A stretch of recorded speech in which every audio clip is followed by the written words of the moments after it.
Te explicando a história do Naruto clássico de um jeito que você consiga entender e conversar na sua rodinha de amigos sem precisar assistir os 400 episódios do anime. Bora? Que o Naruto ele se torna um genin, ele ganha um novo sensei, que é o Kakashi Hatake, muito conhecido e muito amado por muitas pessoas. Ele não é a minha pessoa preferida do anime, mas tudo bem. Kakashi, ele é um Jonin e ele é conhecido porque ele nunca aprovou nenhum genin. Ele também é conhecido por nunca ter indicado nenhum genin a se tornar um chunin. Sempre tem indicação, tá? Beleza, vocês conheceram o Kakashi. Kakashi se torna então o novo sensei do Naruto. Antes da gente continuar a história, eu vou voltar um pouco para apresentar para vocês outros dois personagens que vão fazer um trio com o Naruto e eles são importantes para a história do Naruto, tá? Então nós temos a Sakura Haruno, que ela é muito conhecida por ser muito inteligente, só que também é conhecida por ser muito chata, tá? Tem muita gente que ama a Sakura, eu adoro a Sakura, e tem gente que detesta ela, tá? Então você vai ter aí essas controvérsias quando você falar de Naruto com alguém. A Sakura, ela é muito importante para alguns momentos narrativos da história, então não desmereçam a existência dela, tá? Nesse momento aqui, ela é uma chata só, né? O grande objetivo da Sakura é se casar, sendo bem honesta, assim, tá? Mas ela é muito inteligente, então ela ajuda muito o Naruto no decorrer da caminhada dele, da mesma forma que ele ajuda muito ela com o crescimento dela. E temos o Sasuke. Não existe crescimento narrativo do Naruto sem o Sasuke. Isso é uma coisa que o próprio autor do Naruto falou, que ele precisava de algum personagem que fizesse rivalidade com o Naruto. Muita gente considera o Sasuke como um antagonista de Naruto, e eu não acredito dessa forma. Eu enxergo o Sasuke como um rival barra amigo do Naruto, que em determinado momento fica ali naquele questionamento se ele vai ser um antagonista ou não, mas ele não é um vilão de Naruto, tá? Ele só é um dos motivos pelos quais Naruto cresce. A história do Sasuke, ela é um pouco parecida com a do Naruto, só que ela é um pouco mais trágica. Lembra que o Naruto ele cresceu órfão, né? Ele cresceu ali sozinho, nananã. O Sasuke, até determinada idade, ele tinha família. E o Sasuke, ele tem um nome muito forte em Konoha, que é o Uchiha. Então, o nome dele é Sasuke Uchiha, um dos clãs mais poderosos que tem no, em Konoha. E no contexto do Naruto como um todo, tá? Só que o clã Uchiha é um clã que é massacrado em determinado momento do anime. Então lá atrás, quando a raposa invadiu Konoha, foi aprisionada, anos depois daquilo, acontece o massacre do clã Uchiha, que foi realizado pelo próprio irmão do Sasuke, né. Então o Sasuke é o caçula, o irmão mais velho dele escolheu assassinar todo o clã dele para evitar uma guerra civil. Tá, esse é o grande resumo. No decorrer do Shippuden a gente vai entender melhor sobre isso, mas o Sasuke ele é o único sobrevivente do clã dele. Então, o irmão dele fala pra ele que ele tem que crescer, que ele tem que ficar mais forte, que ele tem que odiar ele para que ele consiga ter os mesmos olhos, para que ele possa, vingar o clã dele. Uma das características do clã Uchiha é justamente o Sharingan, que é uma Kekkei Genkai, que eles chamam, que é quase como se fosse uma herança sanguínea.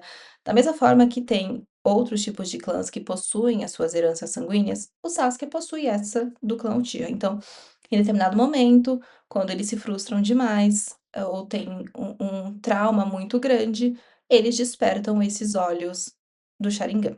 Beleza, beleza, beleza?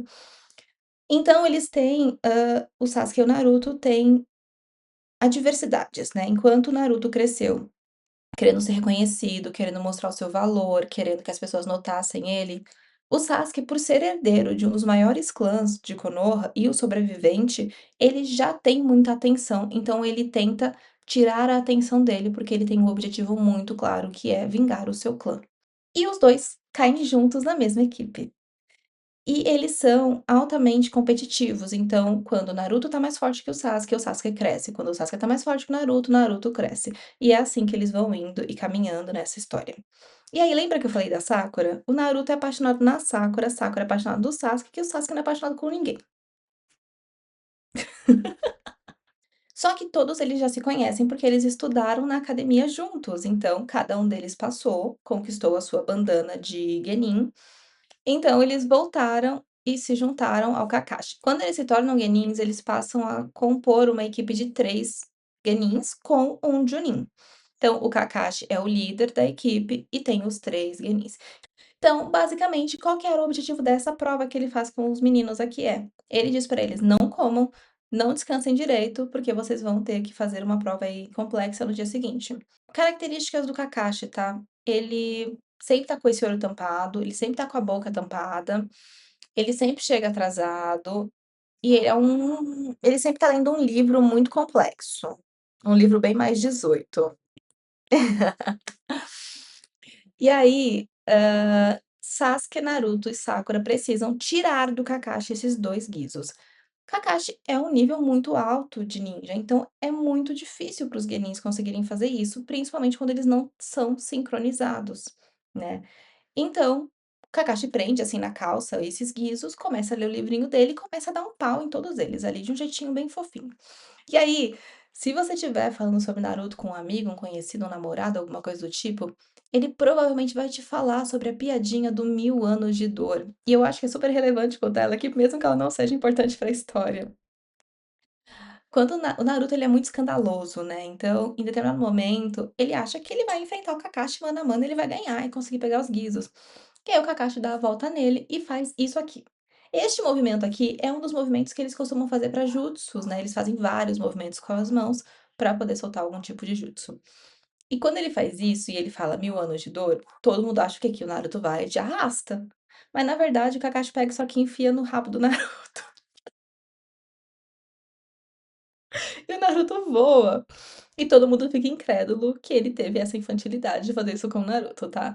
Mas é uma coisa que entra no contexto de brincadeira, né, o Naruto clássico, ele tende a ser um anime mais piadista, mesmo tendo coisas muito sérias. Eles claramente não conseguem pegar os guizos no tempo que o Kakashi terminou, então um deles fica preso e 2 deles têm direito ao almoço, ou seja, o mais idiota fica preso e os outros 2 conseguem se alimentar. Qual que é o grande plot twist da história? Do porquê que ninguém nunca passou nas provas do Kakashi? Porque o objetivo é que eles trabalhem em equipe. E todos os outros genins que passaram pelo Kakashi nunca fizeram isso. Eles obedeceram à risca o que o Kakashi fala, então o que tá preso tá morrendo de fome e não pode comer, e os outros 2 comem. E aí tem um movimento que o Sasuke decide fazer, que é dar a comida para o Naruto, porque eles iam ter uma segunda tentativa. Então o Kakashi some de vista deles, falando que não é pra eles alimentarem o Naruto, mas o Sasuke olha e pensa: "Ele não tá aqui, você precisa comer, senão você não vai ser produtivo, toma aqui a comidinha". Aí a Sakura vê que o Sasuke fez isso e vai fazer também. O Kakashi aparece na hora, dizendo que eles passaram. E aí aparece uma das primeiras frases do anime que ela é muito marcante, e ela volta a aparecer muito no decorrer do Shippuden, que é a frase que o Kakashi diz. Ela é: "Aqueles que quebram as regras são lixo". Mas aqueles que abandonam os seus amigos são piores que lixo. E essa é uma frase muito, muito usada em Naruto, e no Shippuden ela volta a reverberar, e ela é muito importante porque ela conta um pedaço da história do Kakashi depois. Então, quando eles fazem isso e ajudam o Naruto, eles passam de fase e eles se tornam aptos para integrar a equipe do Kakashi. E aí, galera, vale dizer que eles vão fazer missõezinhas bobas, porque eles são guenins, eles não vão fazer umas missão muito louca de, levar e correr risco de vida, porque eles são crianças, tá. Mas Naruto fica indignado. Então ele enche o saco do terceiro Hokage, que é quem determina as missões que vão ser realizadas, e fala que eles conseguem fazer uma missão de um rank maior, nã e o Kakashi meio que concorda. E aí, eles sobem meio que de nível de missão, e eles podem fazer uma missão que é levar uma pessoa em segurança para a aldeia dela, né, um viajante, que é este mocinho aqui, esse senhorzinho de chapéu. Só que esse senhorzinho mentiu para Konoha, porque sabia que se ele contasse a verdade para Konoha, além da missão ficar muito cara, Konoha não ia querer fazer. Então ele mente boa parte da missão, até que o Kakashi percebe que eles estão sendo seguidos por ninjas da Vila da Névoa, Névoa Oculta, se eu não me engano.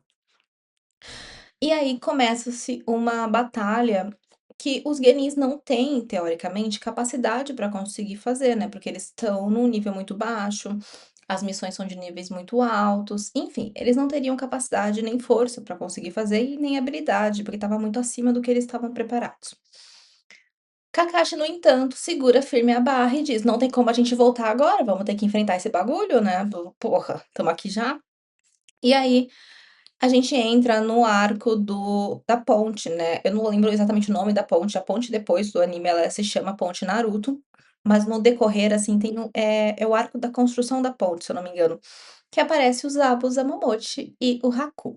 E aí eu vou pedir pra você se inscrever nesse canal, não se esquece de deixar um like nesse vídeo, deixa um comentário aqui sobre o que tu acha do Naruto clássico, se você gosta, não gosta. A gente vai começar a avançar na história, ela vai ficando cada vez mais interessante. Um beijo.